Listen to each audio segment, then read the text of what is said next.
Hello प्यारे बच्चों, कैसे हैं आप सब। मैं कमल कुमार आपका आपके चैनल कॉमेट क्लासेस में स्वागत करता हूं। तो बच्चों, आज हम बात करने वाले हैं विज्ञान के पाठ 13 के प्रमुख शब्दों के बारे में।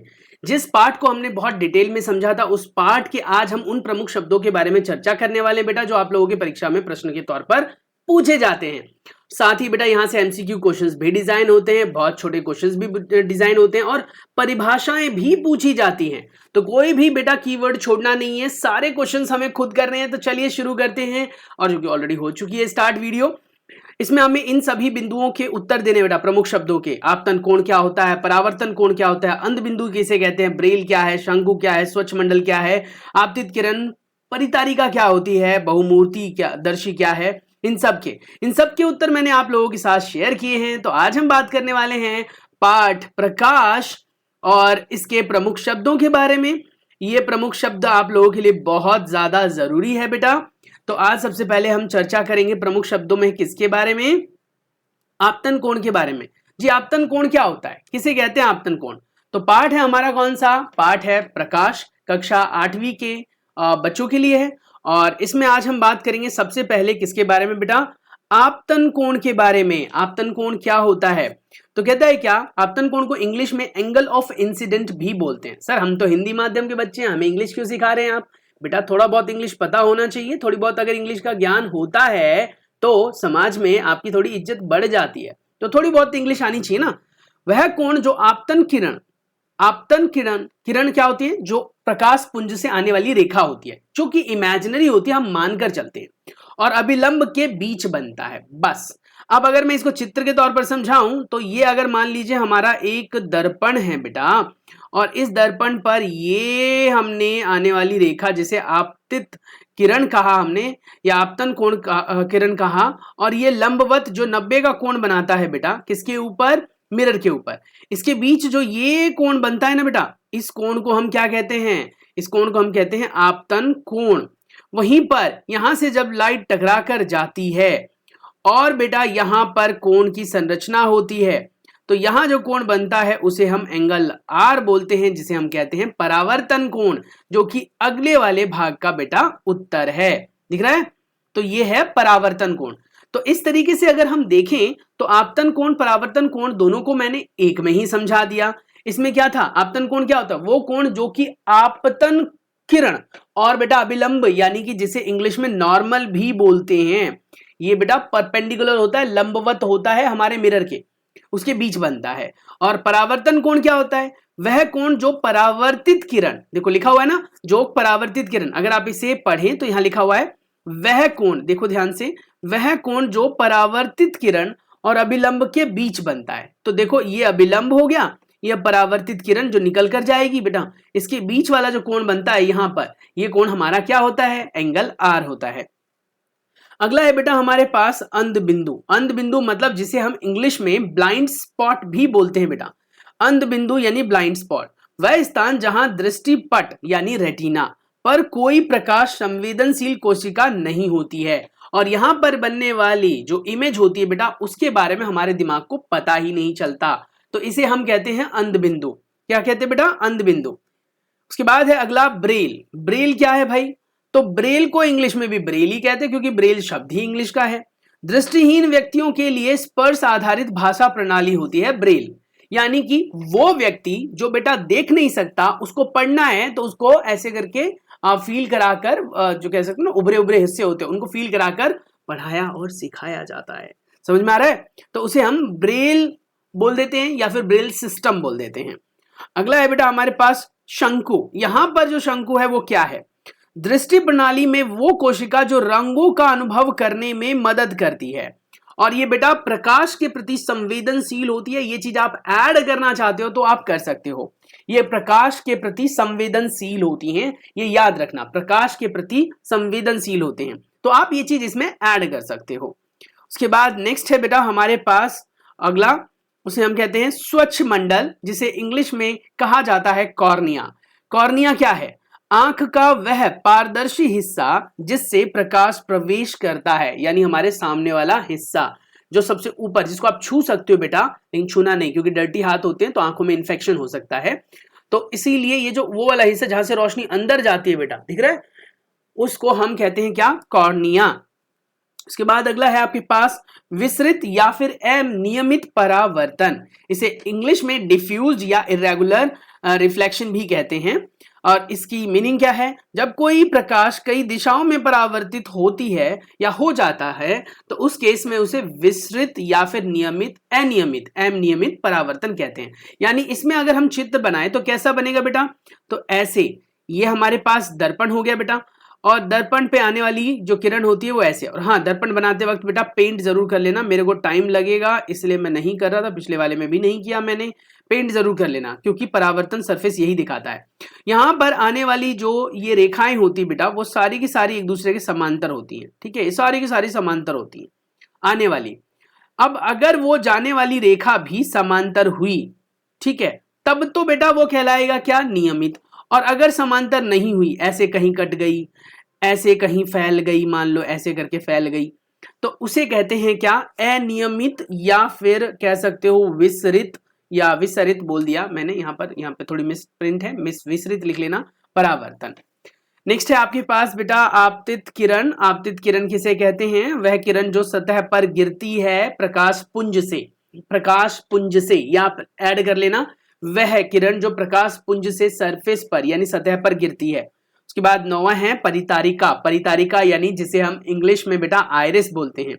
आंख का वह रंगीन भाग जो पुतली का आकार नियंत्रित करता है, यानी आइरिस वो हिस्सा होता है बेटा जो रंग बिरंगा दिखता है। जैसे मेरी आंखें आपको दिखाई दे रही होंगी ना, तो ये रंग बिरंगा जो हमारा भाग होता है आंखों का वो, और साथ ही ये कह सकते हो कि ये नियंत्रित करता है, किसको नियंत्रित करता है बेटा, ये नियंत्रित करता है किसको, आकार को, पुतली के आकार को। और पुतली किसको नियंत्रित करती है बेटा, मात्रा को, किसकी मात्रा को, प्रकाश की मात्रा को। तो वही है और कुछ नहीं। उसके बाद नेक्स्ट है बेटा बहुमूर्तिदर्शी यानी कलाइडोस्कोप क्या होता है, उसे बहुमूर्तिदर्शी भी कहते हैं। एक उपकरण जो रंग बिरंगे प्रतिबिंब का निर्माण करता है। बहुत छोटे मैंने कीवर्ड्स दिए बेटा, आप इनको लिख सकते हो, इनको याद रख सकते हो, समझ सकते हो। अगला है बेटा हमारे पास पार्श्व परिवर्तन यानी जिसे लेटरल इन्वर्जन्स के नाम से भी हम जानते हैं इंग्लिश में। इंग्लिश वाला पोर्शन आप छोड़ना चाहते हो छोड़ सकते हो, लिखते वक्त नहीं लिखोगे तो भी चलेगा, लेकिन ध्यान रखना, ठीक है। दर्पण में प्रतिबिंब छवि का दाएं बाएं में परिवर्तन हो जाता है, बायां दायां बन जाता है, दायां बायां बन जाता है। ये मेरा दायां हाथ है लेकिन आपको प्रतिबिंब में बायां दिखाई दे रहा होगा, तो इस प्रकार के परिवर्तन को पार्श्व परिवर्तन बेटा कहते हैं। परावर्तन के नियम की हम बात करेंगे। परावर्तन के कितने नियम है बेटा, ये सबसे ज्यादा इंपॉर्टेंट क्वेश्चन है, बहुत ही ज्यादा इंपॉर्टेंट, पूछा जा सकता है।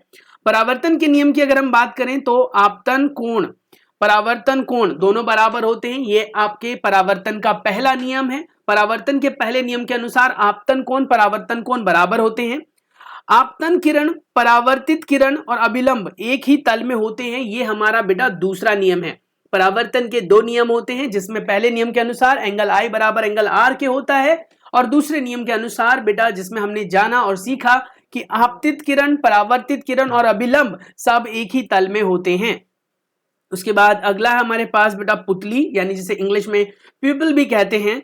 क्या होता है ये, आंख का वह हिस्सा जिससे प्रकाश अंदर प्रवेश करता है और लेंस पर टकराता है, ठीक है, और लेंस पर टकराता है। यह आंख का वो हिस्सा है, आंख में एक छोटी सी छिद्र होती है जो बेटा बाहर से तो छिद्र नहीं दिखता क्योंकि उसके ऊपर का कॉर्निया वाला हिस्सा होता है हमारा, उसके अंदर बीच में एक छिद्र होता है जिसको हम एडजस्ट कर सकते हैं, जहां से प्रकाश है बेटा वो अंदर घुसती है और लेंस में से होकर पार जाती है, उसे पुतली कहते हैं। उसके बाद बेटा परावर्तित किरण क्या होती हैं, परावर्तित किरण यानी कि जिसे हम रिफ्लेक्टेड रे भी कहते हैं, वह किरण जो सतह से वापस लौटती है, यानी कि प्रकाश पुंज से आने वाली किरण को हम आपतित किरण कहते हैं। प्रकाश पुंज से आने वाली किरण जब सरफेस पर यानी सतह पर टकराती है, टकराकर वापस जो जाती है उसी को हम कहते हैं परावर्तित किरण। उसके बाद बेटा अगला है हमारे पास परावर्तन किसे कहते हैं। परावर्तन एक प्रकार का कह सकते हो काइंड ऑफ प्रॉपर्टी है, और कह सकते हो लाइट की एबिलिटी है, यानी लाइट की वो ताकत है जिससे कि प्रकाश का सतह से वापस लौटना संभव हो पाता है। उसके बाद है बेटा अगला 16वां नियमित परावर्तन किसे कहते हैं। ऊपर मैंने आपको बताया था अनियमित परावर्तन के बारे में। अब मैं अगर इस लाइन को या इन तीनों लाइनों को काट कर इन तीनों को भी आपस में समांतर बना दूं, ऐसे करके बना दूं बेटा समांतर, समझ में आ रहा है, ये समांतर बना दिया, कोशिश कर रहा हूं बन जाए तो देख लेना। ये मैंने अगर समांतर बना दिया तो इसे हम कहेंगे क्या, नियमित परावर्तन। पहले ये क्या था, पहले क्या था बेटा, जब तक मैंने ये तीनों नहीं बनाए थे तब तक क्या था, ये अनियमित परावर्तन। अब ये नियमित परावर्तन हो गया, यानी जिसमें लौटने वाली सारी की सारी किरणें जो है बेटा वो आपस में समांतर होती हैं। ठीक है, जब प्रकाश समांतर किरणें एक समान दिशा में परावर्तित करता है, ठीक है, उसे। नेक्स्ट आता है आपके पास दृष्टिपट या रेटिना किसे कहते हैं। आंख का वह हिस्सा जहां पर छवि बनती है, जहां पर प्रतिबिंब बनता है, जहां पर कोई भी प्रतिबिंब बनकर हमारे दिमाग को पता चलता है कि हमने क्या देखा। उसके बाद बेटा शलाकाएं, शलाकाएं क्या होती हैं, तो कहते हैं आंख की वे कोशिका जो कम रोशनी में देखने में सहायक होती हैं। हमारी आंखों में ये कम पाए जाते हैं, इसीलिए हमें कम रोशनी में कम दिखता है। बाकी कुछ जीवों में ये जरूरत से ज्यादा होते हैं, जिनको अंधेरे में काफी अच्छा दिखता है। उसके बाद बेटा अगला है हमारे पास जो मेरी तरफ से ऐड ऑन किया गया है, ये आपके पाठ्य पुस्तिका में नहीं दिया है। अगर आप लोगों को सिर्फ वही चाहिए जो आप लोगों के टीचर ने कहा है तो अभी वीडियो को स्किप करके बाहर जा सकते हो। बाकी अगर आप 2-4 ऐड कर लेते हो तो टीचर आपको पनिशमेंट कभी नहीं देते हैं बेटा। एक्स्ट्रा वर्क के लिए कोई पनिशमेंट नहीं मिलती है। आप अगर ये पढ़ना चाहते हो, क्योंकि यहाँ से प्रश्न बनता है, यहाँ से प्रश्न बनता है, पहले कह रहा हूँ, तो अगर आप स्किप करना चाहते हो कर लो, नहीं तो अगर आप कंटिन्यू करना चाहते हो तो बस 5 मिनट और लूंगा, फिनिश कर लेते हैं। 5-7 और है, 10 है शायद, तो वो देख लेते हैं। हाँ 10 ही है, लिखा हुआ है भाई, इसके अलावा 10 प्रमुख शब्द। पहला लिखा है आपके पास आभासी छवि, यानी कि वर्चुअल इमेज, यानी जो वहां पर होता नहीं है। जो समतल दर्पण पर बनने वाला प्रतिबिंब था, हमने कहा था कि वो कभी भी सरफेस पर नहीं बनता, वो अंदर की तरफ हमें दिखाई देता है। ऐसे प्रतिबिंब को हम क्या कहते हैं बेटा, आभासी प्रतिबिंब कहते हैं। तो कह रहा है वह छवि जो वास्तविक रूप से नहीं बनती, केवल दर्पण में दिखाई देती है, उसे हम कहते हैं आभासी प्रतिबिंब। अगला है बेटा लेंस। लेंस क्या है, लेंस पारदर्शी वस्तु जो प्रकाश की किरणों को अपवर्तित करके छवि बनाती है। यानी कि अब तक हमने दर्पण के बारे में पढ़ा। दर्पण क्या था बेटा, जो प्रकाश की किरण को टकराकर वापस भेज देती है। वहीं पर लेंस क्या है, जो प्रकाश की किरण को अपने अंदर से गुजरने देती है। हाँ वो बात अलग है कि उसकी दिशा बदल जाती है, जिसकी वजह से छवि में परिवर्तन दिखाई देता है। उसके बाद बेटा है विक्षेपण। ये तो भैया हमारे अभ्यास के अंदर था, है ना। विक्षेपण क्या है, विक्षेपण को बेटा क्या कहते हैं, डिफ्रैक्शन। वह प्रकाश किसी बाधा से गुजरने के बाद फैल जाता है, यानी जब प्रकाश, वह बोल दिया मैंने, जब प्रकाश किसी बाधा, बाधा मतलब समझते हो ऑब्स्टेकल, यानी कोई अड़चन आ जाए रास्ते में और टकराकर बिखर जाए तो फैल जाए, तो उसे हम कहते हैं बेटा डिफ्रैक्शन, जिसकी वजह से प्रकाश के 7 रंग विभाजित हो जाते हैं। हमने पढ़ा था ना कि प्रकाश वैसे तो हमें सफेद कलर का दिखाई देता है, लेकिन अगर किसी भी ऐसे सरफेस से टकराए जहां से प्रकाश बिखर जाए बेटा, तो 7 रंगों में विभाजित होता है। यही वजह होती है कि प्रकाश की जो किरण होती है और बूंदों में से गुजरती है बेटा, तो हमें रेनबो यानी कि इंद्रधनुष दिखाई देता है। उसके बाद है बेटा अगला प्रश्न, प्रश्न संख्या 4। अपवर्तन क्या है, जिसे आप रिफ्रैक्शन भी बोलते हैं। प्रकाश की दिशा में बदलाव जब वह एक माध्यम से दूसरे माध्यम में प्रवेश करता है। अपवर्तन हालांकि आपके सिलेबस में नहीं है, पर जान लो ये लेंस में होता है, ठीक है। परावर्तन जो है वो किस में होता है बेटा, मिरर में यानी दर्पण में होता है, ये आपका लेंस में होता है। ये आपसे पूछा जा सकता है। प्रकाश का वेग बता दूं मैं आपको, प्रकाश का वेग वह वेग जिससे प्रकाश शून्य में यात्रा करता है, यानी बहुत ऐसी जगह पर जहां पर बेटा शून्य किसे कहा गया, जिसे आप वैक्यूम बोलते हो ना, जिसे आप क्या बोलते हो बेटा, वैक्यूम बोलते हो, वैक्यूम बोलते हो ना, तो उसे शून्य कहा गया है। तो जब प्रकाश इस वैक्यूम में ट्रेवल करता है तो उसकी रफ्तार कितनी होती है, तो रफ्तार होती है बेटा कितनी उसकी, तो 3 गुणा में 10 की घात 8 मीटर प्रति सेकंड। ये याद रखना, यही रफ्तार होती है, 3 गुणा में 10 की शक्ति 8 मीटर प्रति सेकंड। तो ये लिखा हुआ है, ये घात को दिखाता है बेटा, ठीक है। उसके बाद अगला है प्रश्न संख्या हमारे पास 6 बन जाता है। दर्पण किसे कहते हैं, दर्पण क्या होता है, वह सतह जो प्रकाश को परावर्तित करती है उसे हम दर्पण कहते हैं। उसके बाद 7वां है बेटा छिद्र किसे कहते हैं, अपर्चर, वह छोटा सा छेद जो खुला स्थान जिससे प्रकाश गुजरता है, जैसे हमारे आंखों के बीच में बेटा होता है, प्यूपिल जिसे कहते हैं।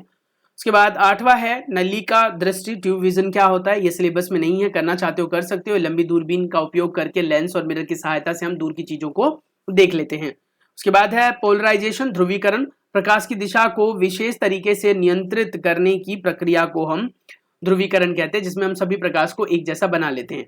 प्रतिध्वनि, एको, ध्वनि को कई परावर्तन किसी सतह से बार बार टकरा कर लौटते हैं। आपको क्या लग रहा है कि भैया ये परावर्तन सिर्फ और सिर्फ प्रकाश का ही होता है? नहीं भाई, परावर्तन प्रकाश का नहीं होता है, उसके साथ साथ ध्वनि का भी होता है। कोई भी ऊर्जा दी जाती है उसका भी परावर्तन होता है। परावर्तन मतलब सरफेस से टकराकर वापस लौटना है, वो ध्वनि भी होती है। आप अभी दिवाली की सफाई करेंगे, तब आप अपने घर का सारा सामान बाहर निकालेंगे और घर के अंदर आप कुछ भी बोलो आपको बार बार सुनाई देता है, वो क्या है? परावर्तन। तो ध्वनि का भी परावर्तन होता है। तो लगभग 15 मिनट के अंदर आपने बहुत सारे कीवर्ड्स करे, कुछ एक्स्ट्रा भी करे बेटा, जो आपके सिलेबस में नहीं है पर कर लेते हैं, क्या प्रॉब्लम है? कुछ एक्स्ट्रा सीखने में क्या इश्यू है?